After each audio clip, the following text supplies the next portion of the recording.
You, John Fitzgerald Kennedy, do solemnly swear. I, John Fitzgerald Kennedy, do solemnly swear.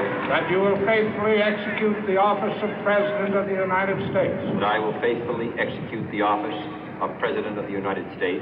And will, to the best of your ability.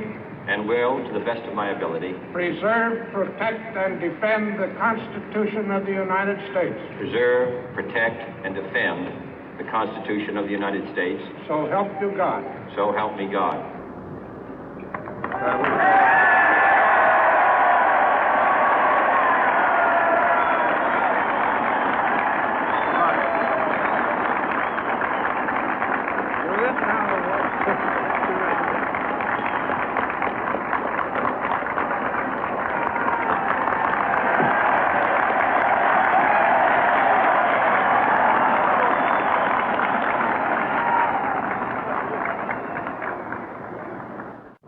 Vice President Johnson, Mr. Speaker, Mr. Chief Justice, President Eisenhower, Vice President Nixon, President Truman, Reverend clergy, fellow citizens. We observe today not a victory of party, but a celebration of freedom, symbolizing an end as well as a beginning, signifying renewal as well as change. For I have sworn before you and Almighty God the same solemn oath our forebears prescribed nearly a century and 3/4 ago.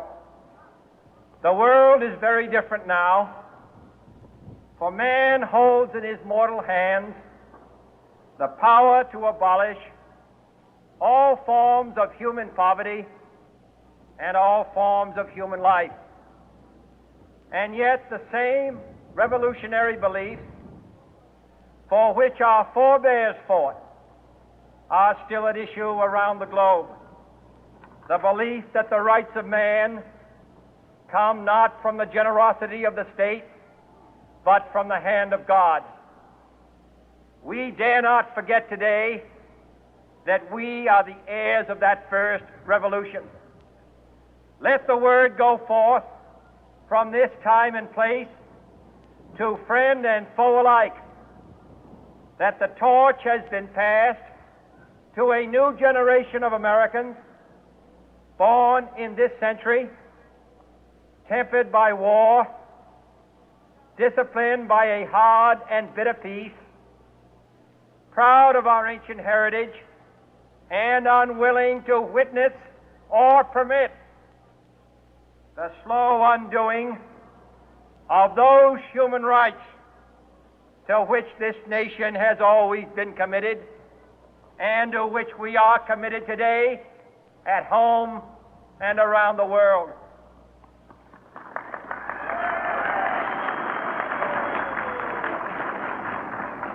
Let every nation know, whether it wishes us well or ill, that we shall pay any price, bear any burden, meet any hardship, support any friend, oppose any foe to assure the survival and the success of liberty.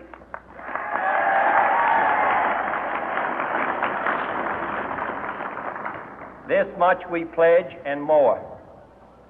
To those old allies whose cultural and spiritual origins we share, we pledge the loyalty of faithful friends. United, there is little we cannot do in a host of cooperative ventures. Divided, there is little we can do, for we dare not meet a powerful challenge at odds and split asunder.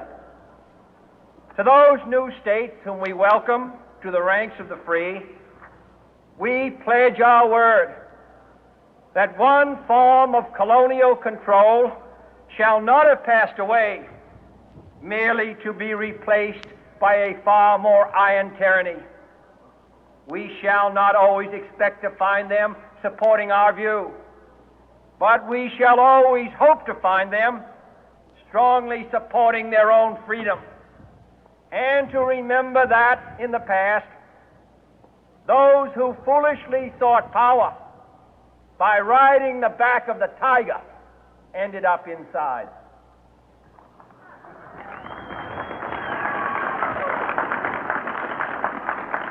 To those people in the huts and villages of half the globe struggling to break the bonds of mass misery, we pledge our best efforts to help them help themselves for whatever period is required, not because the communists may be doing it, not because we seek their votes, but because it is right.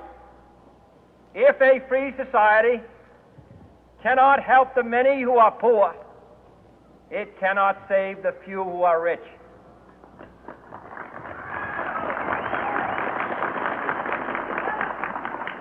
To our sister republics south of our border, we offer a special pledge to convert our good words into good deeds, in a new alliance for progress, to assist free men and free governments in casting off the chains of poverty.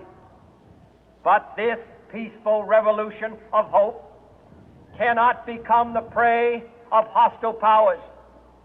Let all our neighbors know that we shall join with them to oppose aggression or subversion anywhere in the Americas. And let every other power know that this hemisphere intends to remain the master of its own house.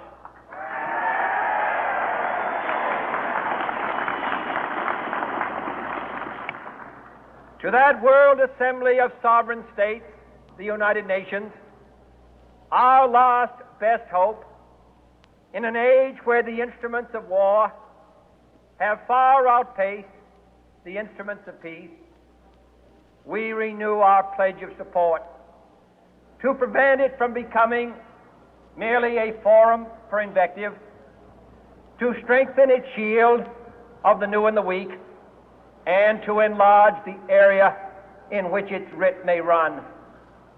Finally, to those nations who would make themselves our adversary, we offer not a pledge, but a request that both sides begin anew the quest for peace.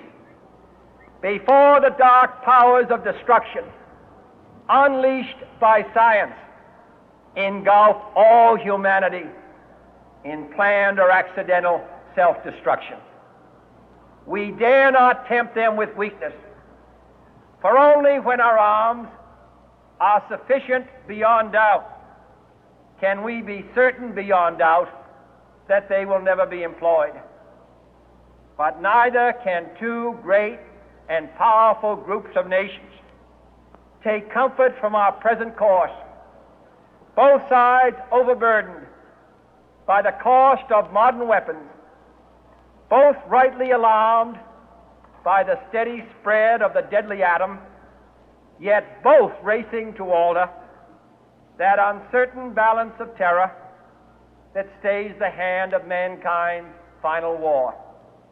So let us begin anew, remembering on both sides that civility is not a sign of weakness, and sincerity is always subject to proof. Let us never negotiate out of fear, but let us never fear to negotiate.